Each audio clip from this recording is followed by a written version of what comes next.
আসসালামু আলাইকুম ফ্রেন্ডস, কেমন আছো সবাই? আজ তোমাদের দেখাবো কিভাবে রোদে ডিম ভাজলাম। আমাদের দক্ষিণবঙ্গে প্রচুর তাপপ্রবাহ চলছে। সকালে আমি ছাদে একটা থালা রেখে দিয়ে আসি। দুপুরে ছাদে গিয়ে দেখি বাবা, থালাটা ভীষণ গরম হয়ে গেছে।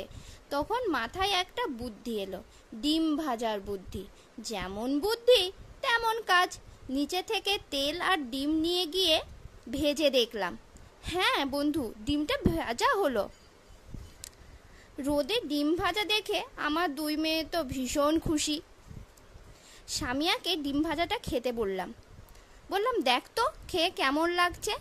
সামিয়া বলল, ভালোই তো হয়েছে। তোমাদের কেমন লাগলো অবশ্যই কমেন্ট করে জানাবে। আর লাইক সাবস্ক্রাইব করতে ভুলো না। খোদা হাফেজ।